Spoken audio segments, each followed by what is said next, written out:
hard to look good on Zoom. Even after being forced to work remotely for a year now, people still aren't very good at communicating online. So if you keep copying all the bad habits that you see others doing, then you're never going to stand out in the way that you want to. I was attending a Toastmasters training recently. And bear in mind, Toastmasters International, largest public speaking organization in the world. This is where people come to learn how to communicate and how to speak. So bear in mind that this is the public speaking organization. I attended this training. It was held online through Zoom. And it was just like amateur hour. We had several presentations that were still just deaf by PowerPoint, reading off the slides. We had people who hadn't checked their audio and checked that videos worked. And I was just sitting there thinking, is this supposed to inspire me that I can learn speaking in this organization? These are some of the leaders in this group, and yet we're seeing this amateurish presentations online. And this is a year into the pandemic. We don't have the teething problem as excuses that we all had back at the start of this incident. So I'm sitting there thinking, there's got to be better presenters, better speakers than who we're seeing at this training. And so if that's a public speaking organization that's making these types of mistakes, I could only imagine what it's like in the general workplace. Places where you work or the industry that you work in. It must be a nightmare having to sit through some of these dull, dry presentations on Zoom. And it really doesn't have to be that way. It's really easy to stand out online, especially when everyone else really just isn't doing the required things and really making much of an effort, if I'm honest. So we want you to know those basics. We want you to make a little bit of effort to have a little bit more dynamism and energy.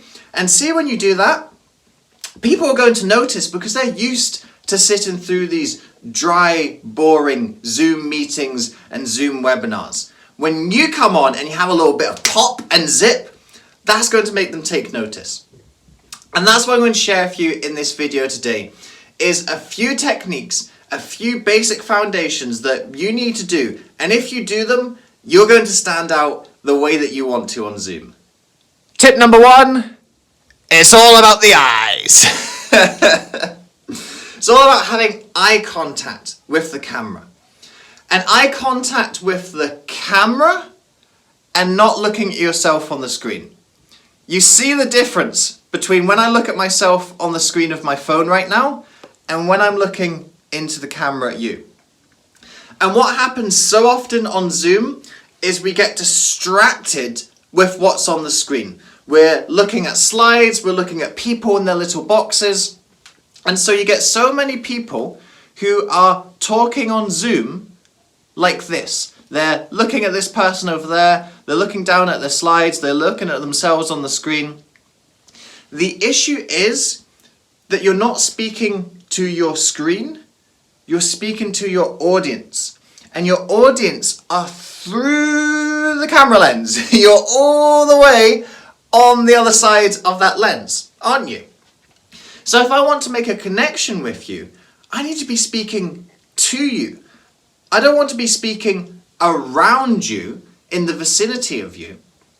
Have you ever, in a real life interaction, none of this online malarkey,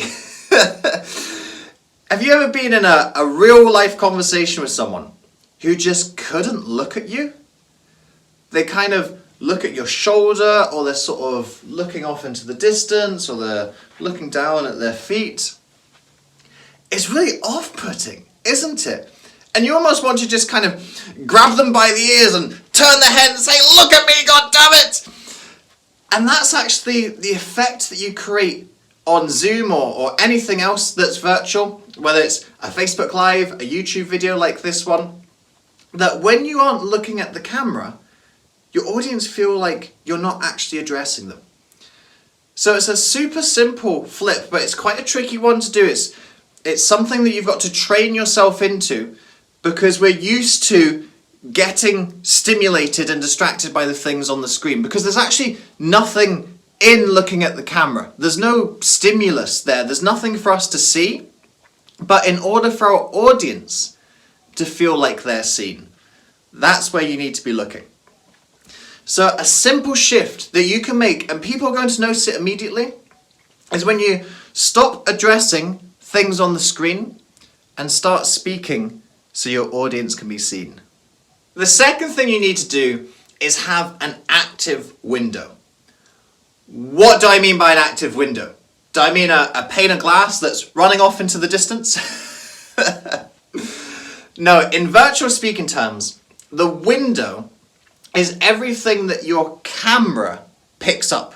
So this really links in nicely with the previous point that we were making. It's really all about the camera when you're virtual speaking.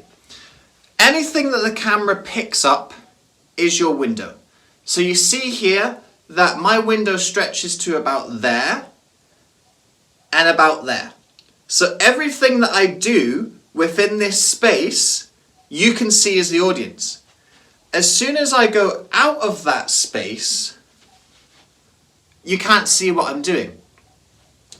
And the reason why we want to have an active window is that's your stimulation and that's your engagement for the audience. If they can see things to look at, they're going to be more attentive. As humans, we've all got a little bit of an attention deficit. Not necessarily a disorder, but we all have a little bit of an attention deficit. And so, especially when you're online as well, having a little bit of extra stimulation, so it isn't just words on a screen, it isn't just bullet points on a PowerPoint. There's stuff going on. You want to have this window as active as possible. And you'll see one of the basic ways that I've been doing this already, haven't you? It's all about the gestures. Getting your gestures onto screen. When we're virtual speaking, a lot of our body language cues are taken away. After all, you can't see anything below my nipples, can you? There's the joke about Zoom, isn't there, that everyone is, there's the Zoom etiquette of dress, where you dress smart from the waist up, and then you have your pajamas from the waist down. People can't see that, can they? So your body language cues are not necessarily taken away, but you've got a lot less cues to work with. Basically, you're really trying to emphasize your facial expressions and your hand gestures. So getting those gestures onto screen gives you an active window. And hands are also a sign of trust. Going all the way back to our caveman days, if you saw another Homo sapien approaching, you'd immediately look at their hands, because then you can see whether they're carrying a weapon, and then hence whether they're going to be a threat. So if I look at a human, a stranger coming, but I can see their hands and I can see they haven't got a weapon, then I know they're not going to be much of a threat. However, if they've maybe got a hand behind their back, I didn't know whether they had a stone or a stick or some kind of fashioned weapon behind their back. And even though we're not in those Paleolithic days anymore, we still have that wiring where we look to the hands as a sign of trust. That's why we have so many social rituals that are centered around the hands. Think about it. Handshakes, high fives, fist bumps, all of those are these little etiquettes that we've developed in order to show, hey, look, I'm not a threat. I can be trusted. And so when you are listening to someone, especially someone who might be a stranger, someone who's just come up onto stage, the virtual stage or the physical stage, you're actually trying to work them out a little bit. You're trying to work out, is this someone that I can trust? Is this someone who's worth listening to? And so as a speaker, you want to be showing that you're trustworthy by showing a lot of your hands, because that's one of the cues that we're actually looking for unconsciously. We're not going, man, I really need to see this person's hands because I need to see, I'm one of those people who like those things. We're not doing that consciously, but unconsciously we're going, can this person be trusted? So bringing your gestures onto the screen is going to be one of those signs of trust. Having an active window. It makes things more stimulating and engaging for your audience, but it also allows your audience to get on side with you more and ultimately trust you as a speaker, trust you as a source of expertise. The third way to stand out on Zoom is to stand up. The default behavior on Zoom is to be sitting down in your chair because most people are at their office desks, most people are sitting from home, and the computers are usually set up so they're on the desks in front of you when you're sitting down. So that's the default behavior. So if you do anything that moves away from default behavior, it automatically makes you stand out. So if everyone in a meeting is sitting down but you're standing up, they'll go, oh, why are they standing up? What's going on there? What I'm going to preface here is that standing up isn't better than sitting down. It's a different option to sitting down. And I think there's advantages and disadvantages to both standing to present and sitting to present. So I'm going to run through why you want to make that choice and just have a string to your bow where you're not always sitting down and you can think of times when you might want to stand up. So I'll run through why you want to stand up first, because after all, that's what I'm doing right now. So clearly there's some benefit to it. Standing up to present makes you a lot more dynamic. When we're sitting in our chairs, we get quite constricted and we've got a limited amount of movement. And it's a bit more of a passive kind of position. And so if you want to have a bit more energy and a bit more dynamism coming through, you can even just see in the way that I can move my body and use my gestures when I'm standing up, it's a lot more dynamic, a lot more energetic. So if you're really trying to deliver a message that's got a bit of punch and a bit of pop, then standing up is a great way to do that. I would also recommend standing up in any kind of high stakes situation. What do I mean by that? I'm talking about where your talk and your speech has a very clear outcome that you're either going to miss or you're going to hit. Thinking of sales presentations. If you've got to pitch your product to another company or your service to another company, and they're going to make a decision based on what you say, whether to buy it or not buy it, that's got some stakes to it, doesn't it? So if you can stand up, it'll give you a little bit more energy and a little bit more expressiveness when you're talking through that sales pitch. Another example where you might want to stand up, something that I do a lot, is speaking contests. So again, you're being graded based on how good your talk is, and you only get one shot to make that impression on the judges. And they're going to rank you based on how good you do. So I'm going to be standing up when I'm doing contests. So these are the types of situations that I'm talking about. If you need something with a little bit more energy and a little bit more dynamism, or if there's kind of some stakes that are involved, that's a time to stand up. Another instance where I'd recommend standing up, and this will make more sense when I talk about sitting down. If you've got something that isn't especially interactive, there's probably no point sitting down. So here we have this YouTube video, for example.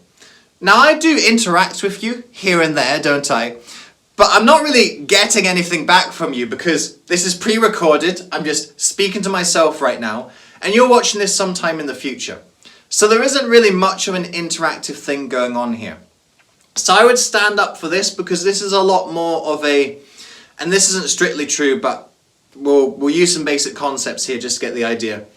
This is a lot more of speaking at you. I'm not going to change what I'm saying based on anything that I'm getting back from you, because at the moment I'm not getting anything back from you.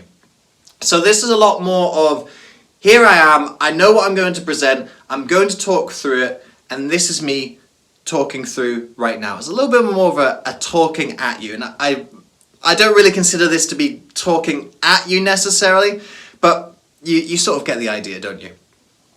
So that is the argument for standing up. What about the argument for sitting down? Because as I said, it's not that standing up is better, it's just about knowing when standing up could be better than sitting down. For me, sitting down creates a little bit more of a relaxed, informal atmosphere. And there might be occasions where if you stand up to present, it's a little bit intense and it's a little bit too much for the context that you're in.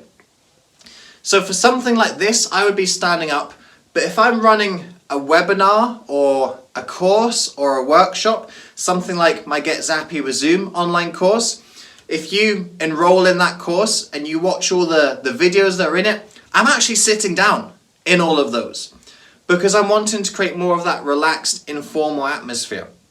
Same with if you've ever been on some of my masterclasses and workshops. I try to make those really interactive, and one of the choices that I make to facilitate and set that atmosphere of interaction is I actually sit down when I'm presenting. It's got a little bit more of that fireside chat kind of feel. It's a little bit more relaxed. It's got that feeling of you're all just sitting around a virtual table, if you like. Obviously, it's not the case on Zoom. That's when you want to utilize sitting down. Not sitting down passively just because that's what you're doing all day. But if you've really got that intention of, I want to create an informal atmosphere and I want to get it quite conversational, that's a good time to choose to sit. So it's not that one is better than the other. It's about choosing the right stance depending on what you're doing. So don't just start standing up all the time because, as I said, that will appear a little bit intense in certain contexts, and that's not really what you want to be doing.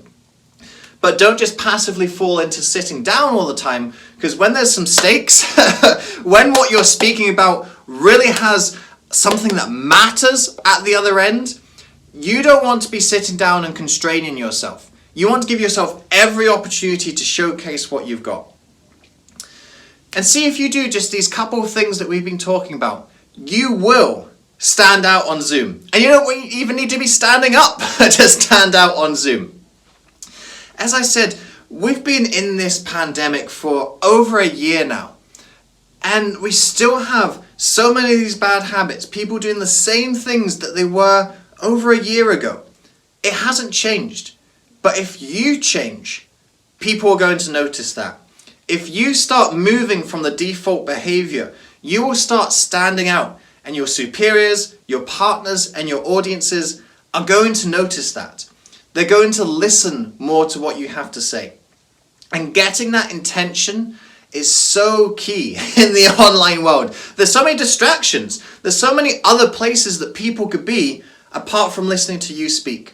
So make sure they're not even thinking about going to those other places. And see if you just do these couple of simple things that we've talked about in this video, then you will stand out on Zoom.